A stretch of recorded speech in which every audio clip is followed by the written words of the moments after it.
Hello दोस्तों and welcome back to इंट्राकॉग्निशन। तो guys जून 2024 के लिए यूजीसी नेट का नोटिफिकेशन आज रिलीज़ हो गया है। तो हम अभी यूनिवर्सिटी ग्रांट्स कमीशन की वेबसाइट पे हैं और यहाँ आप देखेंगे कि लाइव हो चुका है यूजीसी नेट 2024 जून का जो रजिस्ट्रेशन है। तो इसमें एक तो पब्लिक नोटिस है जो यहाँ पे आपको यूजीसी नेट रजिस्ट्रेशन लॉगिन यहाँ पे एक पब्लिक नोटिस रिलीज़ हो गया है। यहाँ पे आप देखेंगे पब्लिक नोटिस में तो opening of online portal for submission of online application form for UGC NET June 2024। तो पब्लिक नोटिस हम खोलेंगे तो इसमें ये एक पेज का छोटा सा नोटिस है।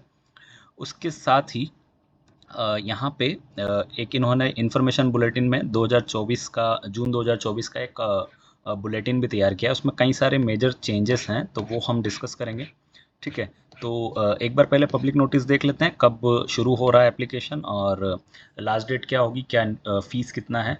तो 83 सब्जेक्ट्स के लिए है और इसमें तीन कैटेगरी इस बार रखी गई है।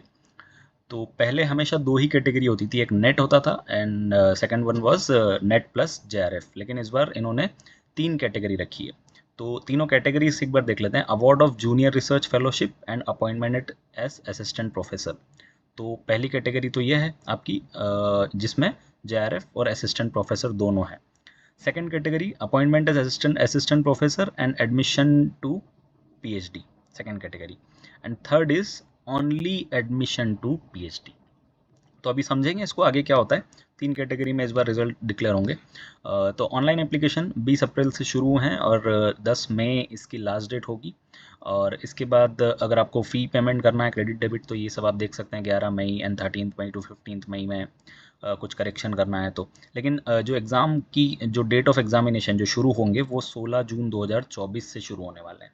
तो ये डेट ध्यान रखें। तो आज अगर 21 अप्रैल है तो आप समझिए कि ज़्यादा टाइम नहीं है आपके पास एग्ज़ाम, अगर आप इस बार यूजीसी नेट जेआरएफ के लिए अगर टारगेट कर रहे हैं तो अब थोड़ा सीरियस प्रिपरेशन यहाँ आज से स्टार्ट करना होगा। देन अगर जनरल और अनरिजर्व के लिए कितना फ़ीस है इसका एप्लीकेशन फ़ीस, तो इस बार थोड़ा सा एप्लीकेशन फ़ीस में यहाँ इंक्रीमेंट है, 1150 रुपये रखा गया है एंड अनरिजर्व और जनरल के लिए। एंड ईडब्ल्यूएस ओबीसी एनसीएल के लिए 600 रुपीज़ है और third gender plus SC ST PWD के लिए 325 है। ठीक है, अभी दो तीन चीज़ें और हैं कि यहाँ पे एक ही एप्लीकेशन फॉर्म, क्योंकि इस बार मेजर चेंजेस हैं कुछ, मैं आपको ये बताऊंगा अभी जो हम इन्फॉर्मेशन बुलेटिन देखेंगे तो एक ही एप्लीकेशन अलाउड है। अगर आप सोच रहे थे कि हम दो, क्योंकि कई बार लोग दो सब्जेक्ट से भी फॉर्म डालते हैं, तो अलाउड नहीं होगा। In no circumstances candidates will be allowed to fill more than one application form. Strict action, अगर पता चलता है कि दो फॉर्म डाले थे तो even at the later stage भी स्ट्रिक्ट एक्शन यहाँ पे हो सकता है। ठीक है, और जो इन्फॉर्मेशन बुलेटिन जो आया है उसके इंस्ट्रक्शंस को एक बार देखना ज़रूरी है। Candidates not complying with the instructions shall be summarily disqualified. तो वो इंस्ट्रक्शंस बहुत ज़रूरी है इस बार अगर आप नेट जेआरएफ का एग्ज़ाम टारगेट कर रहे हैं तो एक बार हम लोग चलते हैं इन्फॉर्मेशन बुलेटिन पे, जो आपको यहाँ से इन्फॉर्मेशन बुलेटिन जून 2024 पे मिलेगा। तो इसके अंदर फर्स्ट आप देखेंगे कि जो ये कंटेंट्स हैं इसमें इम्पॉर्टेंट चीज़ें जो है वो हम डिस्कस कर लेते हैं। ठीक है, मोड ऑफ एग्जामिनेशन पैटर्न वो कुछ ज़्यादा उसमें चेंजेस हुआ नहीं है। सब्जेक्ट एंड सिलेबस लगभग सेम ही है, कोई चेंजेस नहीं हुआ। Medium of question paper same है, मार्किंग स्कीम वगैरह सब डिस्क्राइब किया है इसमें, तो वो सब आप देख सकते हैं। ज़्यादा उसमें मेजर कोई चेंजेस नहीं है। लेकिन जो इस बार नोटिफिकेशन आया था कि जो नेट है वो ज़रूरी है आपका पीएचडी एडमिशन के लिए, तो वो वहाँ एक बार हम फोकस कर लेते हैं। ये वही है जो हमने अभी डिस्कस किया है। चलते हैं हम क्या मेजर चेंजेस हैं उस पर एक बार समझने की कोशिश करते हैं। यहाँ देखिए, यहाँ पे ये तीन कैटेगरी की जो हम बात कर रहे थे पब्लिक नोटिस में। तो कैटेगरी वन में award of JRF and appointment as assistant professor. तो आप नेट और जेआरएफ दोनों होते हैं, तो आप एलिजिबल है जेआरएफ के लिए, आपको जेआरएफ मिलेगा। असिस्टेंट प्रोफेसर के लिए आप एलिजिबल है एंड पीएचडी एडमिशन के लिए भी आप एलिजिबल हो जाते हैं। देन कैटेगरी टू में appointment as assistant professor and admission to PhD. तो यहाँ पे पहले सिर्फ अपॉइंटमेंट टू असिस्टेंट प्रोफेसर हुआ करता था। ठीक है, दो चीज़ें होती थी, एक जेआरएफ एंड एक असिस्टेंट प्रोफेसर।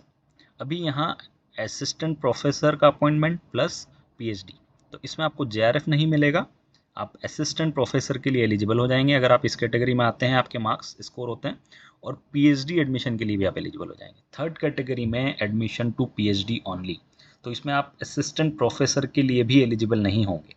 तो यानी पहले क्या होता था कि जितनी भी यूनिवर्सिटीज़ हैं, सेंट्रल यूनिवर्सिटी हैं, वो सभी अपनी सेपरेट एक एग्जामिनेशन कंडक्ट करवाती थी पीएचडी एडमिशन के लिए, लेकिन अभी यूजीसी का कहना है कि हम एनटी के थ्रू ही, एनटी यूजीसी नेट के थ्रू ही एडमिशन देंगे पीएचडी में, और उसके लिए एक थर्ड कैटेगरी बनाया है, admission to PhD only.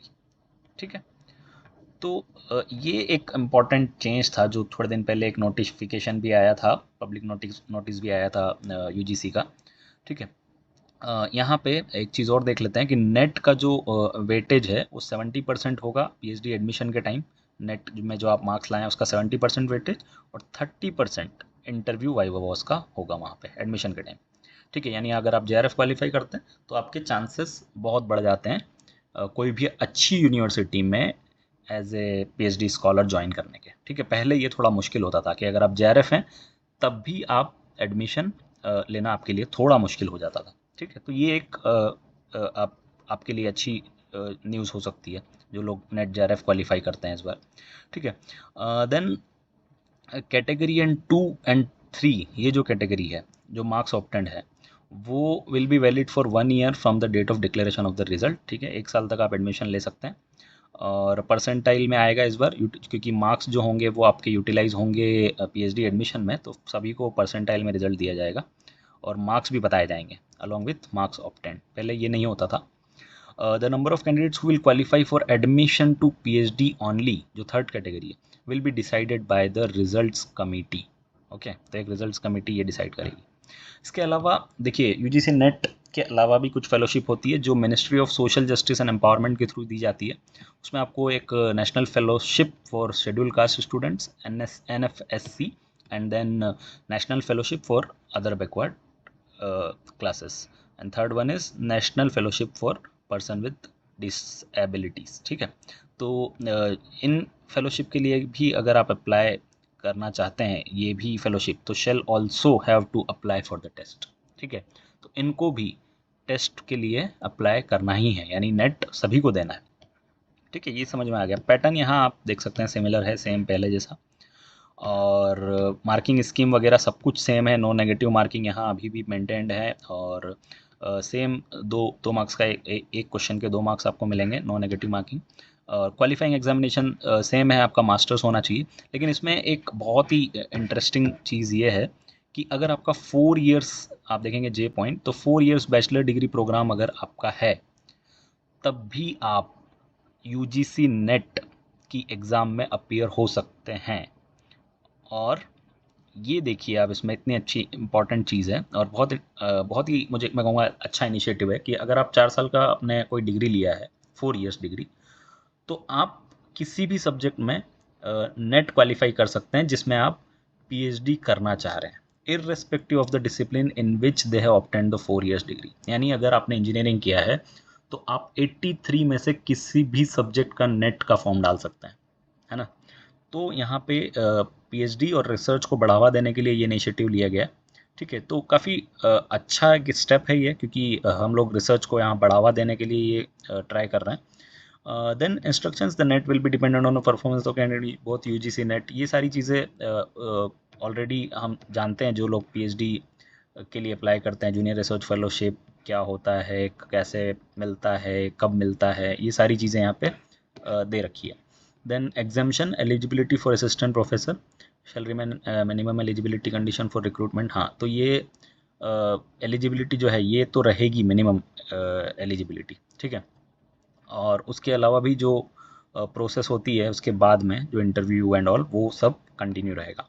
Age limit 30 years same, है ना। First day of month in which the examination is held, तो 1/6/2024 को आपकी एज 30 से ज़्यादा अगर हुई तो आप जेआरएफ के लिए एलिजिबल नहीं होंगे। ठीक है, उसके अलावा असिस्टेंट प्रोफेसर और एडमिशन टू पीएचडी, यानी कोई पीएचडी में एडमिशन लेना चाहता है तो उसके लिए कोई अपर एज लिमिट नहीं है। ये भी एक बहुत अच्छी बात है कि हम किसी भी एज में अगर आपको रिसर्च करना है तो कर सकते हैं।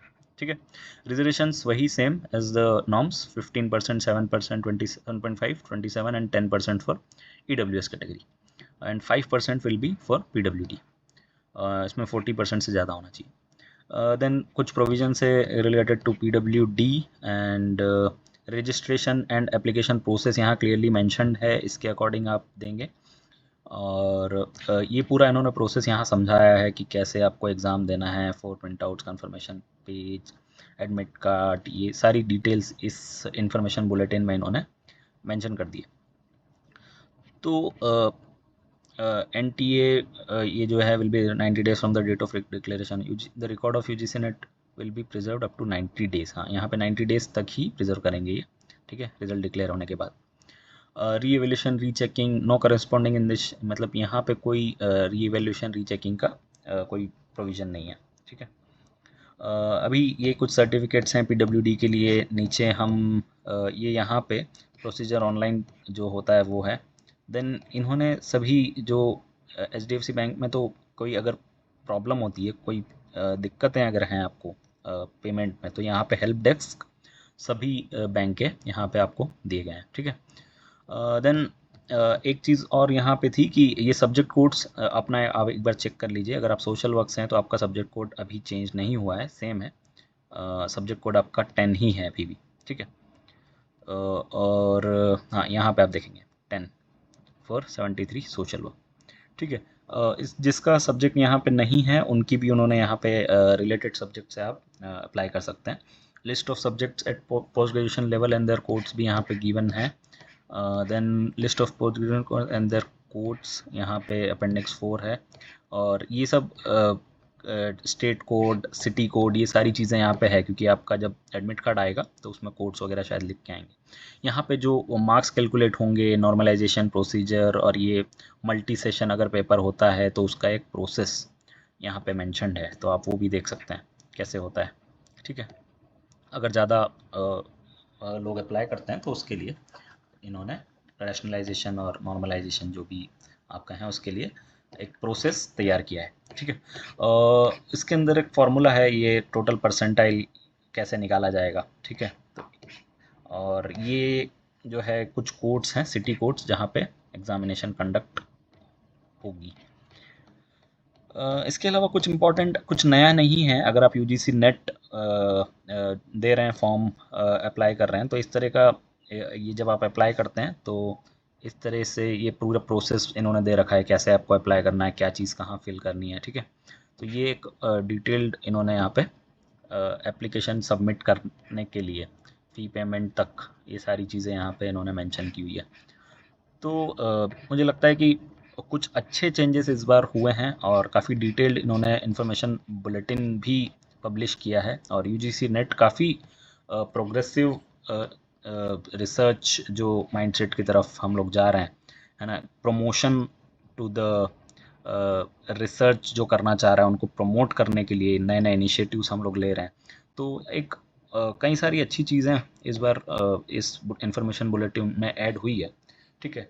तो हम लोग भी तैयारी शुरू करेंगे UGC नेट सोशल वर्क के लिए इस बार। और कोशिश करते हैं कि कितने वीडियोस इस बार अपलोड हो पाते हैं UGC नेट सोशल वर्क के, अगर आप तैयारी कर रहे हैं तो, ठीक है। तो अगर आप नए हैं चैनल पे तो please consider subscribing the channel and also please share and like the video. Thank you so much for watching and all the best.